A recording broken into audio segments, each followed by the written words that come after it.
تو لوگ کہہ رہے ہیں کہ مودی ظلم ہے، مودی ظالم ہے، مودی ظالم ہے، وہ ظلم کر رہا ہے۔ میں کہتا ہوں ہندوستان کا مسلمان مودی سے بڑا ظالم ہے، کیونکہ ہندوستان کا مسلمان صبح اٹھنے سے لے کر آنکھ کھلنے سے لے کر رات کو سونے تک نہ جانے کتنی بار نبی کے سنتوں کا جنازہ نکال دیتا ہے۔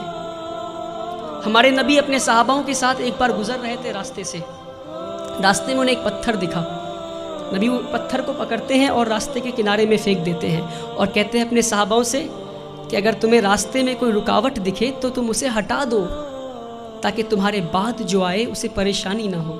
تو صحاباؤں نے اس بات پہ اتنا عمل کیا کہ کئی سالوں کے بعد ایک یہودی کا گروپ اس راستے سے گزر رہا تھا، اسی راستے سے، اور راستے میں ایک پتھر گرا ہوا دیکھتا ہے تو پتھر کو دیکھ کر بولتا ہے کہ شاید اس راستے سے مسلمان نہیں گزرا۔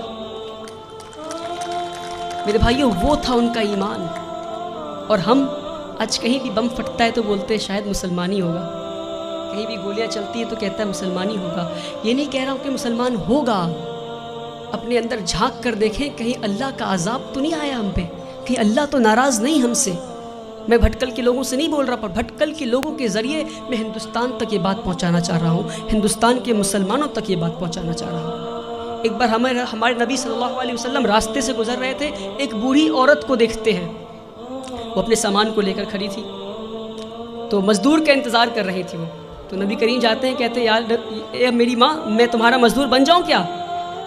وہ پورے کائنات کے سردار مزدور بننے کو تیار ہو گئے، اور آج ہم اگر کوئی جوتا پلٹ رہا ہوتا ہے تو اسے سیدھا نہیں کر سکتے۔ یہ ہمارے مسلمانوں کی آج وہ عقر ہے، پتہ نہیں کس بات کی عقر میں جی رہے ہیں، جس کی امت اس بات کی عقر میں جی رہی ہے، اس کا رسول دوسروں کی مزدوری کرنے کو تیار ہو گیا تھا۔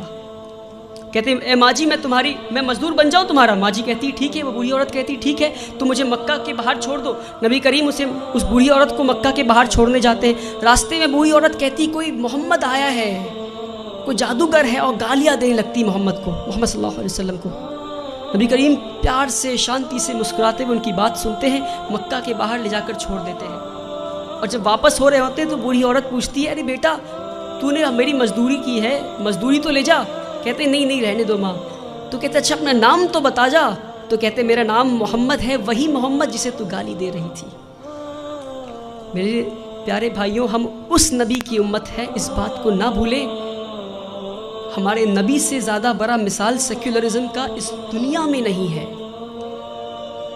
جس نے مزدوری کی اس غیر قوم عورت کی جو ان کو گالیاں دے رہی تھی، مسکراتے ہوئے اس کا کام کر دیا۔ اس نبی کی امت ہے ہم۔ جب طائف میں گئے تو انہیں اتنی پتھر ماری گئی کہ ان کا جوتا مبارک خون سے بھر گیا۔